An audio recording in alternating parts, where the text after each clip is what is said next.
All right, everybody. I'm excited that you could be here tonight. My name is Kristen. I'm a program specialist at the Johnson County Public Library. Thank you so much for coming today. We are here for the Past is Prologue, the Kansas City Monarchs and America's Pastime. The Past is Prologue is a recurring program offered by Johnson County Library where we highlight topics that may have gotten left out, glossed over, or misrepresented in our history books. Before we begin, we have a couple of small housekeeping items. If you have questions tonight, you can just drop them into the chat and we'll gather those and address them at the end. And we will have a brief land acknowledgement. Our Johnson County Library locations stand on the ancestral and treaty lands of Native American peoples, including the Kansa, the Kaskaskia, Kickapoo, Osage, Peoria, Sioux, and Shawnee. We pay respects to all Indigenous peoples, past, present, and future, for their continuing presence in this land and the land where you may be joining us from tonight. Our program tonight is presented by Phil Dixon. Phil is a historian and the co-founder of the Negro Leagues Baseball Museum. So please join me in welcoming Phil. Good evening, everyone. And let's see, I'm happy to be here to make this presentation this evening, and we're going to have fun. I was just sharing with Christian, and thank you so much, Christian, for the introduction. We also want to mention that this is sponsored by the Kansas Humanities, and that's really important because they've taken me all over the state, and I've met just literally thousands of people who love baseball and who love history and who love the great state of Kansas. So I'm going to jump right in there. If you have any other things, Christian, or No, you're we're ready to go. ready to roll? All right, then let's go to the first slide.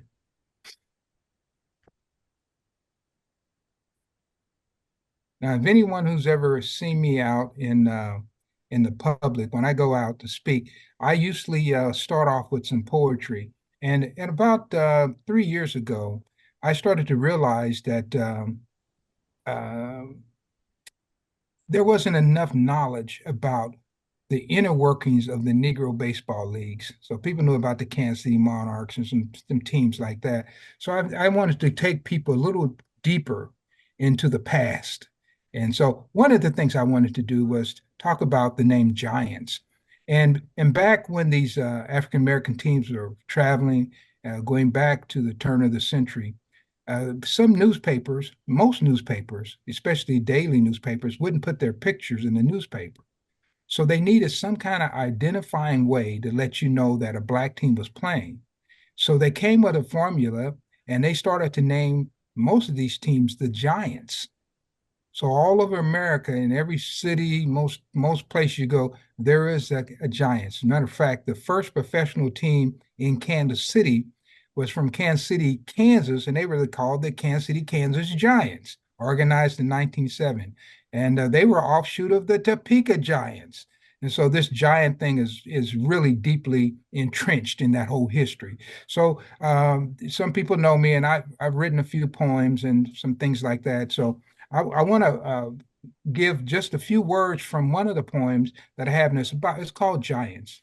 And I used to recite this, and when I'm speaking, walking around the room. But anyway, it goes something like this: Giants, they come fast, they come slow, then they disappear like the last light of the sun in segregated America, and all we see is their glory.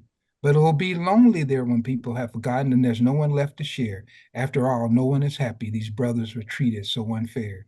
You see, some Giants played for fame. They were athletes in a baseball game who tore their rotator cuffs and came up throwing. Some of them were down, some of them were crowned, others lost and never found.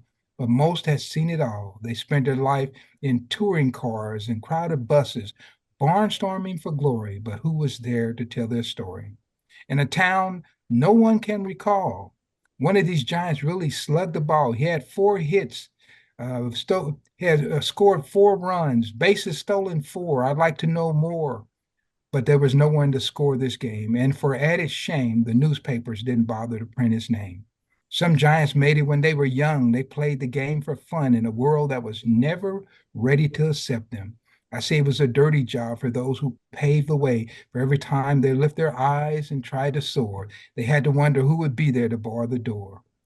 Some giants have arms of steel men would pay to see. Some had great speed, even I could watch them run all day. Some excelled at hitting with ball and bat, and gee, their hitting was advanced. Young boy said I could do that if I had half the chance. I could be a giant, like bronze men of age 25, young and alive, crowds watching him as they walked and laughed, then watched him play with ball and bat, while young girls marveled at their physique and dreamed of kissing them on the cheek, yet these men never could believe you truly loved them. Some giants made it when they were old, like solid gold, playing tricks on father time, still throwing baseballs over dimes, using a talent they still could share, a deep down soul they had to bear. Or maybe it wasn't much there, for even they would say, I didn't have much then, but when I was young, you wouldn't let me in. So surely the wise knew that the day would come when someone would say, 20 years ago, you were one tough cookie, but now you must move over and make room for rookies. But will we ever know the pain of living with a nickname you never owned? Coup Papa, Turkey, Double Duty, or Buck, a nickname on loan that somehow stuck, or the many years of forgetting the only job you've ever known? Living on the road, life away from home, living out of a suitcase, or how about being the showcase? Oh, yes, these men, they had names that will live beyond this day, men who play for the love, regardless of the pay. So these were the giants who came fast, who came slow, then disappeared like the last light of the sun in segregated America.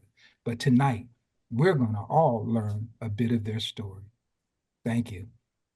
And go to the next slide. And part of this, when I was putting this together and constructing the words, quite naturally, you're thinking about certain things. One of the guys I was thinking about was this gentleman here. And of course, he has Kansas roots. And looks like we got a little one screen bled into the other. Don't worry about that. But anyway, that's Chet Brewer. Chet Brewer. And Chet Brewer was out of Leavenworth, Kansas. And when he was about 4 years old, his foot was partially run over by a trolley car. And his family sued. And when they got the money, he ended up, the family moved to Des Moines, Iowa. And he ended up being just an outstanding pitcher. Started off with a team called the Browns Tennessee Rats, which were a baseball team and a minstrel show. Somebody knows what a minstrel show is. They back in those days they didn't have night baseball, so they'd have the minstrel show at night and the baseball game in the daytime. And so that was Chet Brewer. Turned out to be a marvelous pitcher, a great individual. And when 1987, I went out to Los Angeles and I spent a week with Chet Brewer, slept in his house, and he took me around to meet other ball players. And what do you think? I was there, knew about his career. What do you think was the question I asked him? And this is the fun part of baseball. I said, Mr. Brewer, let me see the foot. And so I can't say that I actually saw Chet Brewer's foot without the toe. This guy pitched an entire career with a handicap. And he was an outstanding player. I think he should be on the list for people getting into Hall of Fame. But I was thinking about Chet Brewer when I was writing some of these things. Go to the next slide.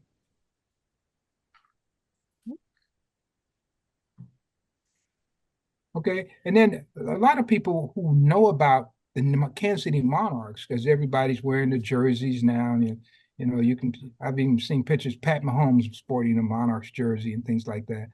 But there were teams before then. And so I just had a few that I dropped. I didn't even go back to the ones before the turn of the century.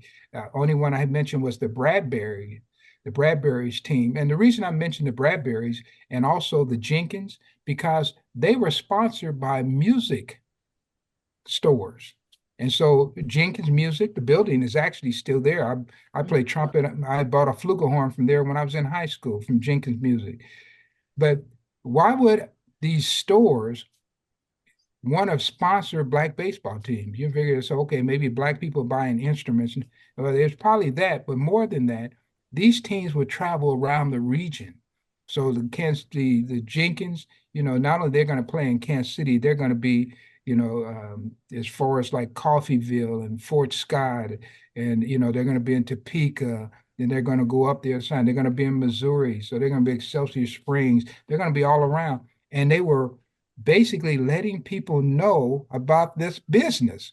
And so it became good business to sponsor an African American baseball team. I know in Indiana, they have some thing called Sprudel water, which was mineral water, come from the hot springs. And so they had teams that went around and they were called the Indianapolis Sprudels. And then they were sponsoring and going around promoting the water, right? And back in the 1885, they even had a team called the Page Fence Giants, and they were an outstanding team, but they were being sponsored by a fence company.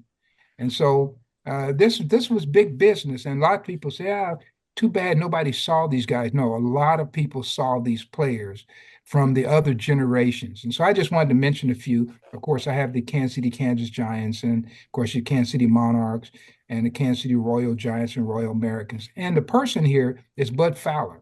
I was on the committee that put people in the Hall of Fame, or actually, I was on the committee that put the ballot together for people to vote on in 2021. We got Bud Fowler on the ballot, and he is in the Hall of Fame today. He was voted in, and he is the only baseball player who actually lived in Cooperstown who is a member of the Cooperstown Hall of Fame. That's Bud Fowler. So we go to the next slide. And Cooperstown, in case we have someone who's not a baseball fan, it's the Hall of Fame. That's the Hall of Fame where every great ball player wants to be someday in Cooperstown. Okay. And this just gives you kind of an idea of some of the team. This is the Jenkins team here. Um, the interesting thing about this picture here, when I see it, I see different things. One of the things I see is that a lot of this history would have been lost. When I was 23 years old, I went out and I started interviewing these ball players. And this is how I was able to preserve this history. And so Kansas City has a lot of history that's been preserved. And it was people like myself, when no one was caring about these black ball players, I was out visiting and talking to older people, and they tell me about another person or somebody's child or something like that. And I would go to the house and they would let me make copies of their photographs. And that's how I ended up accumulating that. So this is the Jenkins team, like 1906. And most of those players on there, I do know, not personally. Go to the next slide.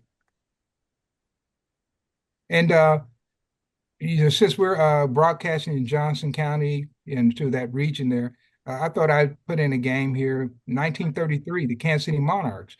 And of course, the Kansas City Monarchs were organized in 1920. That's going to be important to remember that. 1920, remember that. And the president of the league is the person that I'm standing next to where he's throwing the baseball, and that was Andrew Ruth Foster. And this is the Kansas City Monarchs, and they're posing at the Association Park, and that was on 22nd and Prospect. And if you go to that park today, it's a city park, but it still has the best grass of any Kansas City park because they couldn't get rid of all the grass, and that they tore that park down in 1923. The grass is still wonderful. And so this is the Kansas City Monarchs, but they played in the region, so they didn't just play in Kansas City. So I've located over 400 different games that were played in the state of Kansas alone, and that has taken me everywhere to talk about these games. But they also played in Shawnee against the Shawnee Cardinals. So we go to the next slide. And then also when I was writing the poem, I was thinking about this part when I talked about they tore their rotator cuffs and came up throwing. And this is a guy named Carol Ray Moffo. I met him in 1980. I was 23 years old. And he died 2 weeks after our conversation. And he had a nurse taking care of him. And he said, when this guy comes back, give him these pictures. And Moffo had no children, had never been married. And so when I came back, she told me that he passed. She said, but he wanted you to have this. And so that was how I got this initial collection of photographs. And there were his personal items, included his passport. And if you ever see that long World Series picture, it says the first color World Series is a panoramic shot. That was one of the pictures. Matter of fact, Popsy just had a popcorn tin that has that photograph around it, right? Uh, but back in 1980, I used my life savings to go and purchase 1,200 reproductions of that picture, and I sold them for $3 a piece. And that was the beginning of getting the Negro Leagues good recognition in Kansas City. There's no museum at that time. No one's even thinking about a baseball museum.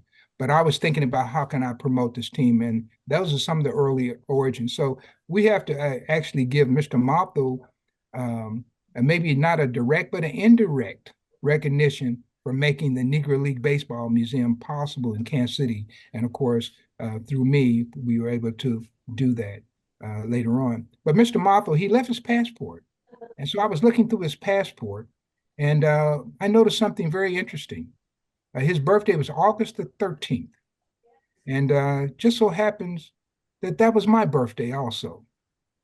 And I've been married for 40 years. And believe it or not, that's my wife's birthday also. So this history is really tied together. And Mr. Motho um, made it happen for me at a very young age. And one other thing I might mention, whenever I go to Topeka, I always make a stop and decorate Mr. Motho's grave because I owe him a debt of gratitude that I can never repay. Go to the next slide. And I grew up in Kansas City, Kansas, and began to play baseball around at the local parks. And uh, I don't know how well you know Kansas City, Kansas. There's probably a few people in here, but I probably played at every park. I was in the Argentine last night, and of course, I played there. It's gone Clopper Field and Heathwood Park and Waterway Park, and I mean Clam Park. Oh man, I can go on and on and on. All the parks I played because I played, baseball, right? And I played for different teams. And my first time I put on a full uniform was for this gentleman right here, Mr. Sherman Jones.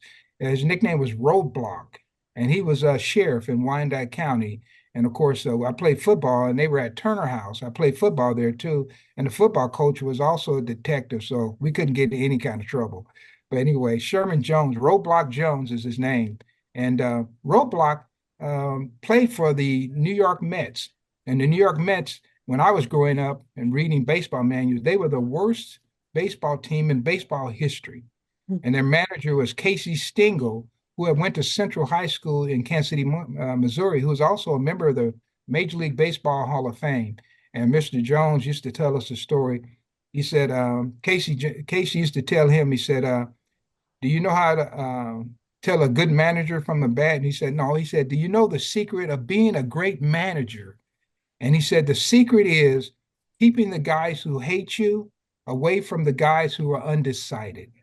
That was Casey Stengel.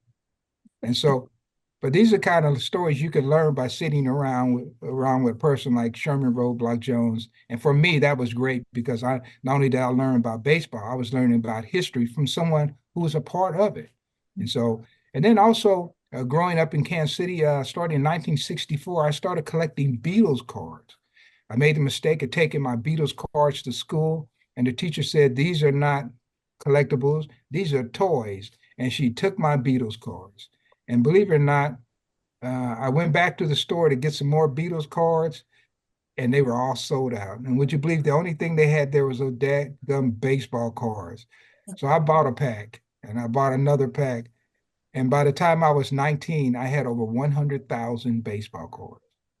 And I would go to shows, and especially in the 70s when they started giving baseball card shows, and I would show up, and most people I would be the only African American there, and people would say, "Hey, where'd you get all those baseball cards?" I said, "The same place you got yours from, the store." I don't know where they thought I got them from, but the other thing was I was pretty smart in how I acquired them because remember, I only started in 1964. As a matter of fact, I was speaking last night, and the guy saw that Sandy Koufax in there. He said, "You know how much that card is worth?" Sure, I know how much it's worth. Yeah, I could have told him how much it was worth 30 years ago. But anyway, uh,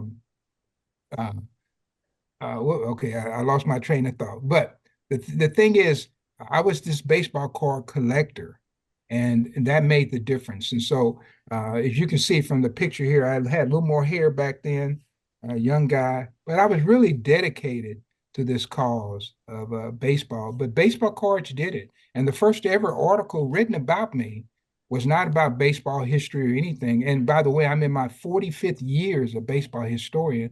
I can say I started young, so I'm just rolling along here, and but it was because of baseball cards. So when I see young people, I encourage them to collect things because you just never know where it's going to lead you, and so that is part of that history. We can go to the next slide, and then in the poem I talk about some people were crowned, some were down. I talk about Babe Ruth. I was thinking about him.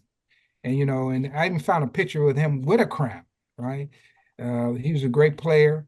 Babe Ruth, I can tell you a lot of stories about Babe Ruth. I was introduced to him in my third grade, actually fifth grade class, and he was in the book and our reader, and had a story about Babe Ruth. And if you had asked me if 714 home runs, which he hit in the major league, was a big number, I couldn't have told you anything. I didn't know much of anything, but they said that he ate 21 hot dogs between a doubleheader.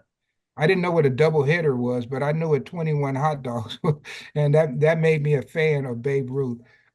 Quick story on Babe Ruth, 1927, he made over $200,000 a year. And someone came along and they said, Babe, you made more money than the President of the United States. And Babe said, why not? I had a better year. And that's Babe Ruth. And then, of course, everybody has a favorite player. My favorite player was a guy by the name of Dick Allen. And Dick Allen wore number 15, and I used to always wear number 15 when I played on teams if I could get it, right? And so but the thing is, he had a very truculent attitude, and he could be kind of hard to get along with because he was his own free thinker, right? And so I used to mimic this guy, and I told when I met Dick, I said, "You got me kicked off of more baseball teams." That's probably the reason I played at all these parks because I was in a lot of different leagues. So, but Dick, he got a big chuckle out of that. And last year, I had the honor of seeing Dick Allen get into the Major League Baseball Hall of Fame. He died in 2020, not from the pandemic, but during the pandemic year. So, it's nothing greater than meeting a childhood hero, and I had our honor to do that. We can go to the next slide. Another thing I was thinking about when stolen bases and how they didn't always keep the scorebook. I was thinking about this guy. His name is James Cool Papa Bell. Now I'm going to jump back a little bit. Most people have heard of Muhammad Ali, probably, right? The boxer. Well, Muhammad Ali, I was watching TV when I was in my youth, and he came on. He said, I'm so fast I can turn the lights off and get into the bed before the room got dark. Man, I thought that was a great saying. But not that long after, I realized that he didn't make that up. He actually got that from Satchel Paige, who was talking about James Cool Papa Bell and how because he's one of the fastest base runners in baseball history when it came to circling the bases. And so he got that quote from Satchel Paige. And Satchel Paige had a quote. He said, "Age is mind over matter. If you don't mind, it doesn't matter." And he didn't make that up. He actually got that from Mark Twain.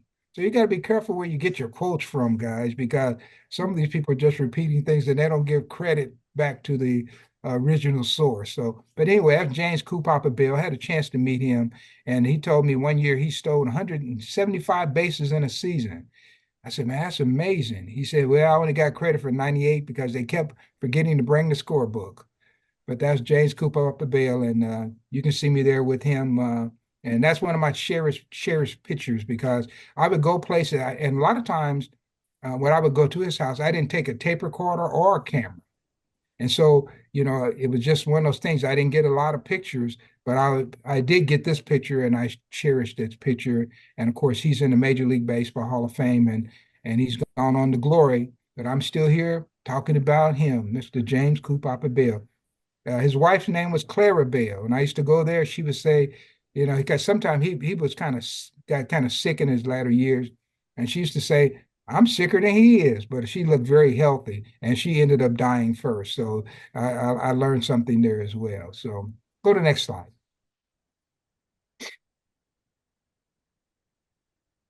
And in the poem, I talk about some giants made it when they were young, and I was thinking about this guy here, George Giles. Um, George Giles, he's the one. If you look on the right side, he's the first player from the right side. He came to the Monarchs actually when he was 16, but he wasn't able to make the team. And to show you how things go, he came out of Manhattan, Kansas. And the local banker, who wasn't an African American, saw him play, said, "You need to be playing for the Kansas City Monarchs. You're pretty good." And so the banker went and asked his mother, can he give him the money to go to Kansas City to try for the Monarchs? So it was the white banker who sent him to Kansas City to sign up for the Monarchs. When he got up to Kansas City, the Kansas City had a pretty good first baseman, a guy named Lemuel Hawkins, who was a veteran, World War I veteran. So he didn't make Giles didn't make the team. So they said, "Look, we're going to send you out to one of these teams at Barnstorm." And these are teams that weren't in the league, but they would be barnstorming, kind of like what Jenkins was, the Jenkins and the Bradbury team. They were all doing for them. So they would go up in the North Dakota, South Dakota, Iowa, Nebraska, and so he signed on with that team, and he went and he came back. The next year, he made the Kansas City Monarchs, or 2 years later. The interesting thing is the team they sent him to Barnstorm with was an all-black team called the Kansas City Royals. How about that? So he could actually say he played for the Royals and the Monarchs. So we go to the next slide. And this picture right here, taken in 1927. The interesting thing about that picture, I got it from another ball player and I showed it to Mr. Giles. I said, "Who are these ladies?" He said, "I have no idea." So that's Mr. Giles. And then when you talk about some ball players making when they were young, when I was growing up and collecting baseball cards in my youth, they used to always say that it was a guy by the name of Joe Nuxhall, who pitched for Cincinnati, was the youngest player to ever play in the major leagues. He was like 15 or something like that. But last year, when they merged the Negro League statistics and made the Negro Leaguers major leaguers, now there's somebody who was younger than Joe Nuxhall, and that was Roy Campanella, who's wearing the catcher's gear in that picture on the left, and he is in the Hall of Fame. And so history is changed just like that. And so he was Joe Nuxhall was a pretty good player. There's some good books on Joe Nuxhall, especially if you get up in the Cincinnati area. He's like a legend up there. But Roy Campanella is a legend all over the world. And of course, he came from the Negro Leagues and he's in the Baseball Hall of Fame. Another young guy is Willie Mays. Willie Mays and was playing with grown men with the Chattanooga Black Lookouts when he was 15 or 16. And uh, and so it's quite an honor to play if you're 15 or 16 with grown men. I know in my community in Kansas City, Kansas, there was a team and they were offshoot of the Kansas City, Kansas Giants. They were called the Kansas City, Kansas Giants. And I was around the ballpark. I was about 15 years old. And one of their guys didn't show up because he was late because he had to work overtime or something. So they asked me, say, "Hey, how'd you like to play with us today?" I'm 15 years old. These are grown men. So I said, "Oh man, I just love it." He said, "We're gonna put you in right field." So I'll go out to right field, and no balls ever came out there for about 3 innings, and I think or 2 innings, something like that. Finally, I said, "Man, I'm going to get a chance to bat." And sure enough, the guy pulls up in his car, and he got off work. So I never got a chance to bat. But I could say at 15, I played with the men, and I realized what great an honor it was for them just to ask you to play with them. And and once again, another great memory right there in Kansas City, Kansas. We go to the next slide.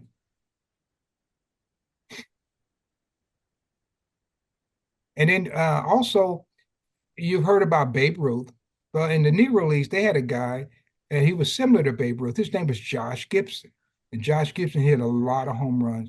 They say that he hit over 800 home runs before he died. And he died at age 38 from a brain tumor. But he was just a tremendous player. And that's Josh Gibson. And most people have never seen a picture of Josh Gibson. And I've written extensively about him.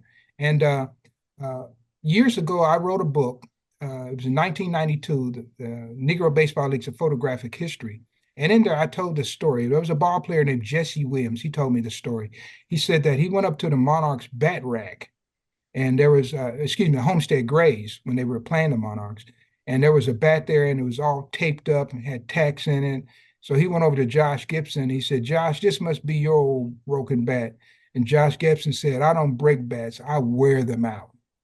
And I wrote that in a book, and Jesse Williams gave me credit for telling me stories because I like to give the credit where it's due. So we go to the next slide. I'll show you something interesting. I was down in Birmingham last year when they had the Negro League tribute game, and They honor Willie Mays. I was down there and I saw that quote, I don't break bats, I wear them out. And so I wanted to take a picture by it because it kind of illustrates a point. I wrote it in a book and I gave credit to a person. They don't give credit to my book anymore. And they don't give credit to the ball player who told me. It's just a sign on the wall now. And but I know that I wrote it, and most people who probably read my work know where it came from too. But many times people will just lift your information and just put it out there and no one knows where it came from. But you don't always get credit for what you do, but you got to keep on doing the work just the same. And there was a big picture of Josh Gibson there, and so I went down and had my picture standing next to this giant picture of Josh Gibson. So, but anyway, I was just thinking about him because his hitting was very advanced. And young boy said, I would like to be another Josh Gibson if I just had a chance. So we go next slide. And then, sometimes we don't always talk about the diversity in baseball. And J.L. Wilkinson was, well, let me go back. When the league was organized, I said in 1920, all the players in the Negro National League were white. All the owners were white, except for two men. And those two men were the co-owners of the Kansas City Monarchs. One of them was J.L. Wilkinson, and the other one was T.Y. Baird. Now, T.Y. Baird was from Kansas City, Kansas, and his daughter was a big booster of mine, Harriet Wickstrom. But T.Y., he always went by T.Y. because he didn't want people to know what his real name was. And his real name was Thomas Younger Baird. But when you put Younger with Kansas and Missouri, what do you get? Maybe somebody out here has heard of Cole Younger. Well, Cole Younger was his relative. It was his mother's uncle. And they rode with Jesse James. So he's out promoting baseball. He just went by T.Y. Baird. And also, he had some more cousins who tried to have a daylight bank robbery in Coffeyville, Kansas. Maybe you heard of the Dalton gang. Well, those are his relatives as well, but it's all connected to baseball. And Tom Baird is buried in Kansas City, Kansas now. And then over on the other side is J.L. Wilkinson, father of night baseball, as you can best describe him. In 1929, Haskell Indian College put lights in their park and to play night football. And it was a revelation at that time. No one had ever seen anything like that. And it became so popular, KU went over there to play them and play Haskell Indian College. Sounds incredible now, but yeah, they did that back then. And J.L. Wilkinson took the Monarchs down there, had them turn on the lights, and they experimented to see if they could play baseball under those lights. And it worked. So the next year he put some trucks together. It was 4 Ford trucks, and they had this jackknife construction, and they put lights on them, and they could erect these tall poles, and they went all over the country pioneering night baseball. And J.L. Wilkinson had little opposition from the major leagues. Ben Johnson in Major League said, night baseball will never work. It's just a passing fad. Baseball is always going to be played in the daytime. And J.L. Wilkinson said the lights will be the baseball what talkies are the movies. And the movies had just started talking with Al Jolson's the jazz singer, and the movies are still talking, and people are still playing night baseball. Forget what Ben Johnson said. He didn't know a thing. So anyway, but that's a J.L. Wilkinson. And he too is buried in Kansas City as well. And then the guy in the middle is a guy named Ray L. Doan. He was a promoter and manager of the House of David. And they were a religious community based in Benton Harbor, Michigan. And he was their promoter. And he is the father of donkey baseball. And if you want to know what donkey baseball is, if you go out to YouTube and put in donkey baseball, they have some great illustrations. You had to ride on a donkey and play baseball. So you hit the ball, get on the donkey, and they had to go to first base. And then the guys filling, they were on donkeys. You have to see it. And it was a fun time. And all of these things attracted people and kept them coming to the parks. So you're looking at Kansas City history right there. So we go to the next slide. And so this is the House of David, the team that Ray L. Doan was managing. And they were out of Benton Harbor, Michigan. They were a religious cult. led by Benjamin Parnell. And there's a great documentary called Life Everlasting, House of David, Life Everlasting. And if you ever see that documentary, you'll notice that there's only one black guy in there who knows his history about the House of David. And guess who? It's me. And uh, and the reason why is because I ran into a baseball player, a black player in Kansas City, who tried to get into the House of David. Of course, he couldn't get in as a black person because they didn't have any black members. And so he tried to get in as Native American, but he couldn't prove that he was two-thirds Choctaw Indian. He was out of Oklahoma. So, but he was a great student of religion. And so when I went to interview him about baseball, he started talking about not only baseball, but he started talking about Father Divine and Daddy Grace and Haile Selassie. And he was a Catholic to boot, so he started talking about the Pope. But he was the first one to introduce me to Benjamin Parnell, the leader of the House of David. And from there, I took it on and I kept researching them for 30 years until these documentaries came out and they had heard about my interest and my knowledge of the House of David, and they came from Benton Harbor to Kansas City just to interview me for these documentaries. And one of the documentaries, the first one, this is the second one here, The Bitter Boys of Baseball, and I'm in both of them. But the first one won a Cannes Film Festival award for Best American Documentary. So never thought I'd be a part of that, but it's because of baseball and the House of David. And I will also mention I went back to Benton Harbor, Michigan, to visit the House of David colony. And when I got there, no, just lost everybody. Yeah, when I got there, someone recognized me from the documentary, and it was one of the guys who would work there. And he said, "Hey, you know what? I'm going to show you some things you've probably never seen." And he took me all over the colony, and so I was able to see things related to the House of David that I had never seen before. And so after then, it changed the way that I viewed and wrote about the House of David. And I will also mention too, there's some things that House of David invented that most of everybody in here has used. For instance, if you've ever went to bowling, the automatic pin stacker was made on that colony by the House of David. They invented that. And also, they were at the World's Fair in St. Louis, and they were known for their frozen foods. And when they were there, they invented something they didn't get credit for, but they invented it, and it was a thing called the waffle cone. And that was the House of David. So next time you get a waffle cone, just make sure it doesn't have any hair in there. And you'll be so that's a House of David. So this is great history. Keep on going to the next slide. And they also hired a guy with the House of David, 1931, to come pitch. And he would pitch 1, 2 innings a night. And he would go sit down because he was like the drawing card for the House of David. And so not only did the guys have the long hair that made them unique, but they had Grover Cleveland Alexander, who had pitched in the major leagues, had won 373 games. And so the only way you could see Grover Cleveland was go out and see the House of David. So he would pitch 1 inning a night, go sit down. And occasionally, he couldn't pitch that 1 inning or 2 innings a night. We'll just say this. He was known to take a nip. Mhm. And so he did miss a few nights of playing. And the other thing, you notice that Grover Cleveland is named after what? A president of the United States, right? Well, ironically, there's a movie about Grover Cleveland that was filmed 1950, 51 called The Winning Team. And in that movie, Doris Day played his wife. And would you believe, guess who played Grover Cleveland? It was our 40th president, Ronald Reagan. That's the kind of trivia that you just learn when you're following baseball. So he was named after a president, and a future president played him. How about that? That's Grover Cleveland Alexander. And I had the honor of going to Cooperstown and standing by his plaque. And I remember reading Grover Cleveland in 1938 when they put him in the Hall of Fame. They said, "What does this mean to you?" He said, "It doesn't mean much. You can't eat it. It's only your picture on a wall." But I was able to go there and take a picture of his picture on the wall and stand next to it and still talk about this outstanding baseball player. Go to the next slide.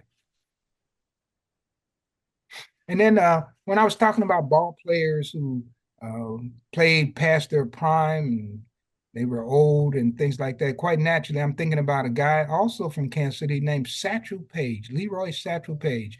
And if you look here, Leroy Satchel Paige, he came to the major leagues when he was 49 years old. He's 42 years old. He's one like the baseball's oldest rookie. And in 1959, which is 1965, he pitched the game, and he's the oldest baseball player to ever pitch in a major league game at age 59. And so that was Satchel Paige. And so he stuck around that long.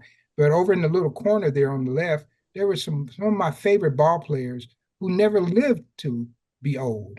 I know Bill Lindsay, he's buried in Lexington, Missouri, an outstanding pitcher, played for the Jenkins team and the original Kansas City Monarchs in 1908. Bill Monroe, Bill Monroe was kind of like, he was like the Deion Sanders of the turn of the century. And he would do all kind of funny things and to entertain the audience. But he was a legend, and he died from tuberculosis, which is the same thing that Bill Lindsay died from. Actually, Bill Monroe was a pallbearer at Bill Lindsay's funeral, and he died from the same thing. So, but there was a few guys, and there's many more that didn't live to get old. But Satchel Paige, not only he lived to get old, he was an outstanding player for a long time. Came up in 1927. Imagine 1950, 1965. You're still pitching. Just think about that for a moment. Okay. And if you ever go to where he's buried in Forest Lawn Cemetery, you'll see this little poetic thing on the back there about he rose from his humble beginnings in his native Mobile, Alabama's childhood to become a national treasure. And I like the last lines. They said, everyone knew him as Satchel Paige, a legend in life and an immortal in death. I wrote that in 1989, and it's on the back of his monument. And one of the greatest things you can imagine for a young kid collecting baseball cards to be connected to an all-time legend like that. You know, it's like something I could have never imagined. But it all started real humbly on the lots of Kansas City, Kansas, playing baseball, you know, like every other kid. So anyway, I get the chance to go there and clean it off about every Memorial Day, and so that's me there, you know, a couple of years ago doing that. Go to the next slide.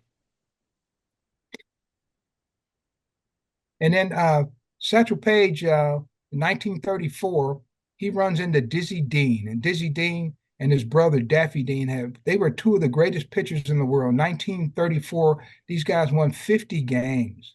Um, can you imagine two guys winning 50 games? If a team wins 100 games, that's a great season. Well, these two brothers, they own half the wins for the St. Louis Cardinals. They go to World Series. But instead of going home after the World Series, taking their money and just going back and doing whatever they do. They decided they wanted to go barnstorming against some of these African American teams. So along the way, he meets Satchel Paige when him and his brother are playing in Pittsburgh against the Pittsburgh Crawfords. And so after the World Series, it was in November, a reporter came to Dizzy and they said, Dizzy, who's the greatest pitcher in the world that you've ever seen? And they figured Dizzy was going to start bragging on himself because he used to do that. Matter of fact, Dizzy had a saying. He said, "It's not bragging if you can do it." But anyway, they figured he's going to start bragging on himself. But Dizzy Dean said, "No." He said, "I tell you what, greatest pitcher I ever saw was a colored boy named Satchel Paige." He said, "If you could get him and me on the same team, we could win the World Series before the 4th of July and go fishing till the World Series starts. Win the pennant for the 4th of July and go fishing till the World Series starts." And that was Dizzy Dean. And he went on to be a great announcer. He was still around in the 1960s, early 1960s. And he married, actually, he married, that's his wife there. He married a lady that was 10 years older than he was. And she used to tell the story. She said he came in and he met me one night. The next night we went on our first date. The next night he asked me to marry him. And the next night we got married. And she said, when I tell people that story, they think I'm dizzy too. So anyway, that's Dizzy Dean, another baseball legend that fits right in here. It's with the whole Negro League story. You can go to the next slide. Of course, this is one of Satchel Paige and a couple of his baseball cards here and a couple of pictures, photographs. He went up to the Cleveland team. And quick story on Satchel Paige. I like to tell this story. One of the ball players told me this. They said Satchel Paige, he liked to drive his own car. And he was such a celebrity. he didn't have to ride on the bus with the rest of the team. So he would drive his own car. Only problem was he could not get most places on time. So he would be late, and Wilkerson and Baird didn't want to put another player with him because if you put another player with him, now you got two people late.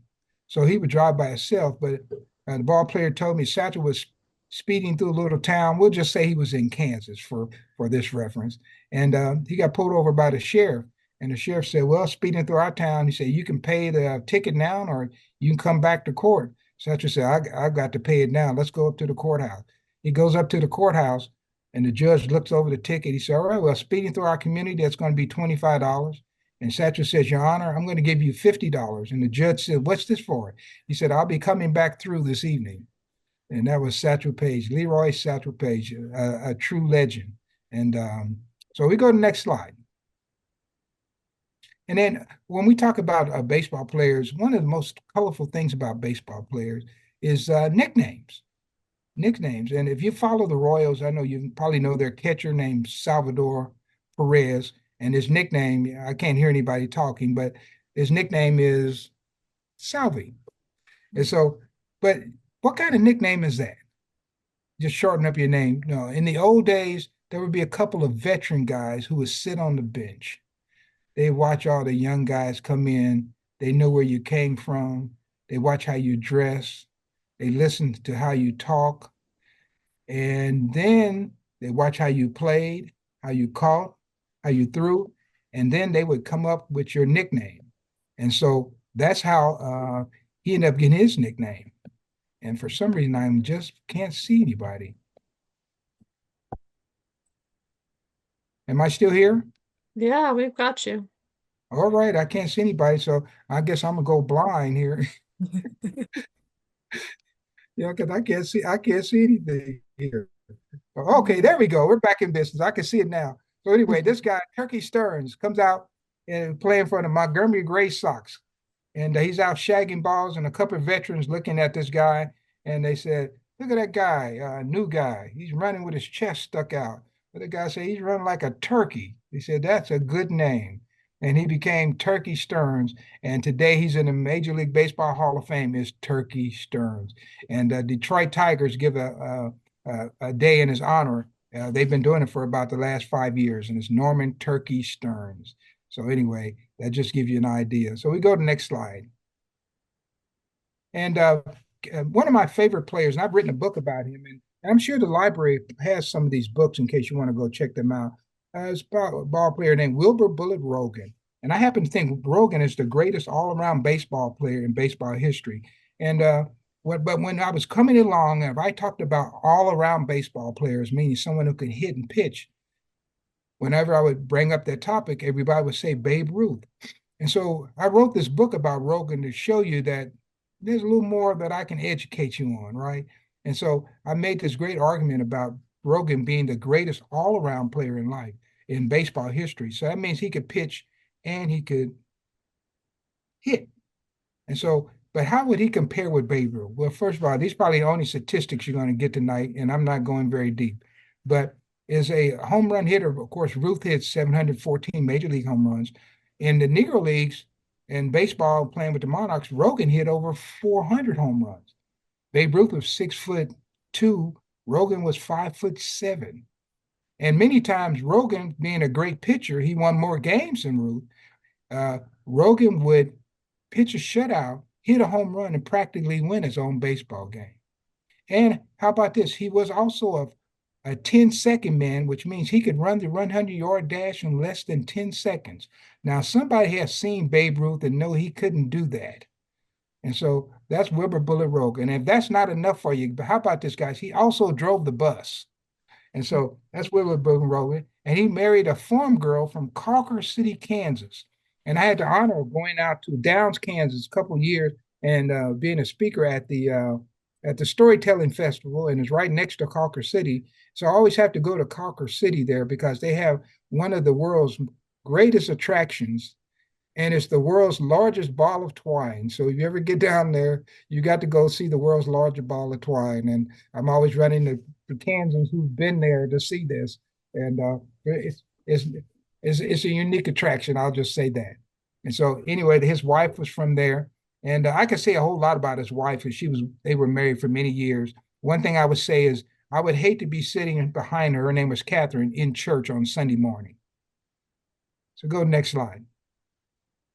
And by the way, guys, I just have fun with this whole baseball subject, right? You know, and of course, you probably heard of Buck O'Neill. You lived around Kansas City any part of the time, and some of you guys on here may have met Buck O'Neill. But this is Buck O'Neill, and I wrote a book about Buck O'Neill, and it was the first sports book to ever use QR codes. If you ever get that book, you can scan those QR codes, and you can hear me and Buck talking in little 2 and 1 minute segments about different topics.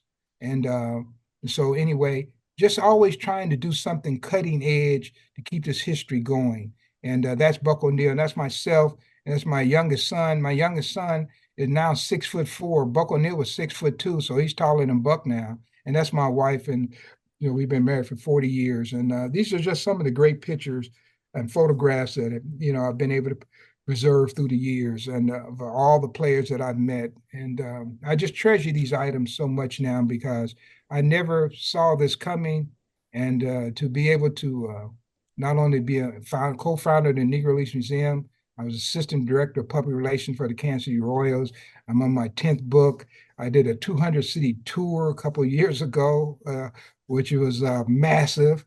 And all of those things are I got a phone going off here. And so that just gives you a kind of idea of some of the things that have been my life, right? So we go to the next slide. And of course, you remember I was talking about the Shiny Cardinals way back when we first started. Well, going full circle, here's the game against the Shiny Cardinals, and they lost to the world champion Negro baseball team Sunday, and that was in the Shiny Chief. And then, of course, there's one they talk about in Kansas City Call. And in the daily newspapers, they would always make sure that you knew it was a black team. And in the black newspapers, they always let you know it was a white team. So, so I guess it was enough of that to go around, depending on who's doing the coverage, right? And so, yeah, they ended up beating them. What's interesting is they couldn't get together on the score. How about that? So I don't know which is the correct score, but hey, that's baseball history. We do know that they played in Shawnee. They both agreed on that. So anyway, we'll go to the next thing. And so that kind of gives you an idea of some of the things that we do. If you want to follow me, you can follow me at Twitter. And of course, I have my own webpage, nlbalive.com. And then, of course, you can always look me up, Negro League Baseball Author on Facebook. And I just try to stay out there and keep telling this story. And at this particular point in my life, I just don't think I'll ever stop. I don't even want to stop. There's too much to write about related to this history, and I think the years that the labor that I used in my 19, I say in my 20s, age 20 to 30, right there is now I'm paying big dividends because many of these people I was the only one to ever interview. So um, and I'm still learning. I'm still learning. And I've just seen how technology has changed. There was no newspapers online. I had to go to actual library and sit in front of a microfilm machine and go to work. And there wasn't any ancestry online. You had to go down to the National Archive, get the sound decks. You had to sit in a dark room all day. But man, I'm telling you, these guys don't know how good they have it now. And of course, I do because I had the old route. But that's it. So I'm going to end with a poem, and I just want to thank everybody for taking some time out of your night. When I speak live and people come, I always thank people. I say, thank you for coming to hear me speak tonight because you could have been at home watching Dancing with the Stars. So I just want to thank everybody again. So, and thank you for having me here before I go to this last poem. And maybe we can do this again sometime and we'll find a different topic and go from there.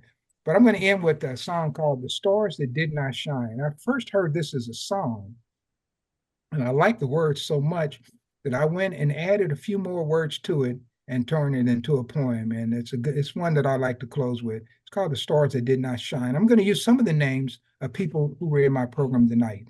So it goes something like this. My name is Chet Brewer.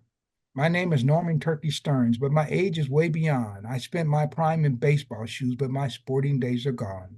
Now I'm just one more forgotten face among the black faced teams, an old dark horse that came the course they called the Negro Leagues. Now, I worked the fields in Kansas, but I dreamed of better days. So I left the plow, the picking bag to join the homestead grays. And all summer long, we played the states, then headed south for fall. Through rain and dust, we rode the bus so we could play baseball. We played in love, we played for pride, and we played for love, and we seldom made much more. The bread, the beans, the hotel bugs, the roads, the crowds don't roar. The all-night rides to city side came with the life I chose, but we made do and we came through because darn it, we were pros. Now we played in the shadow of the Babe, Lou Gehrig, and the rest, then stood outside that big league fence while they were called the best. But we played them well and we gave them hell with every hit and pitch, then stayed behind that color line and watched those guys get rich. But did they see Josh Gibson swing or Satchel throw his stuff? Or can you imagine how bad it feels when your best is not good enough? When clouds roll in across the sky to hide the brightest moon, that's when you'll find some stars don't shine. Some folks are born too soon. So God bless you, Jackie Robinson, Willie Mays, and all. You wore our numbers on your back when you played big league ball. And every time you hit one out, slid or laid one down, you carried us from that old bus to the halls of Cooperstown. Now, my name is John Bud Fowler. My name is John Buckle Neal. You might not remember that. I'm just one more along the score who played with ball and bat. But everyone, when you seek out heroes and you praise these great pastimes, remember those old brown-faced pros, the stars that did not shine. Thank you. And I'm ready for any questions if anybody has any. Well, thank you so much, Phil. I know I saw one in the chat, and folks, feel free to drop more questions if you have them. We had one person, Erica asked what nickname you would give to Selby. Do you have anything that comes to mind? Oh, well, I don't know. I never thought about that. That's a good one. Uh, well, he's almost at the end of his career. I don't know. I probably missed the window on that. But there's some young guys coming up, and that's a lost art because when I first started following baseball, I picked up the Kansas City Athletics, and so they had people like Blue Moon Oldham and Catfish Hunter. I didn't know anybody named Blue Moon or Catfish, and that just caught my attention because they had nicknames, right? So it's a lost art, and most people know some baseball players' nicknames, even if you're not a baseball fan. If I would say Babe, I don't have to say Ruth. If I say he played baseball, his nickname was Babe, you know what I'm talking about, right? And if I say Mickey, you're not gonna go to Mickey Mouse, you're gonna go to Mickey Mantle, right? I did speak one time in Zanesville, Ohio, and I said, if I say Pee Wee, who am I talking about? And the lady said Herman. Now that was kind of strange because the lady was 85 years old. I thought it'd be a young person would probably say that. It was an older lady who actually said it. So nicknames are a part of this history, and it's a lost art, but it would be beautiful to see it come back. We have another person who, Rosalind asks whether there are still many of these players alive, whether you're still interviewing folks. Yeah, it's not a lot of guys alive, but there are family members. There Mm, are family members and children. I know who Rosalind is. She happens to know one of the players' sons who played for the Monarchs in the 1940s. And so, yeah, there's children there and certainly grandchildren. Recently, when they had the Hall of Fame induction, um, I had a group that assembled on my house, and so I had Satchel Paige's daughter here, and so her daughter was here. So that was Satchel Paige's granddaughter, and then her daughter's two boys were here, and that was Satchel Paige's great grandchildren, and they were at my house. And so Billy Rogan's granddaughter was here, and so there's lots of people around with connections to these ball players, and some of them have started foundations, and they're trying to keep these names alive. And to that, I take my hat off. wonderful. Thank you so much. And I want to thank you as we're coming up on our hour mark. Thank you, Phil, for that wonderful presentation and for sharing. You've really done an amazing thing gathering and sharing all these personal stories. And this gives us all a glimpse into this history. And thank you to the Johnson County Library staff who helped to make this program possible. And of course, thank you to Humanities Kansas and to everyone who joined us tonight. Our next Past is Prologue program is Waste Not, Want Not. That is about reimagining fashion through thrift style, and that'll be Wednesday, April 23rd. Thank you all so much for joining us tonight. We'll see you at our next program. Have a good evening.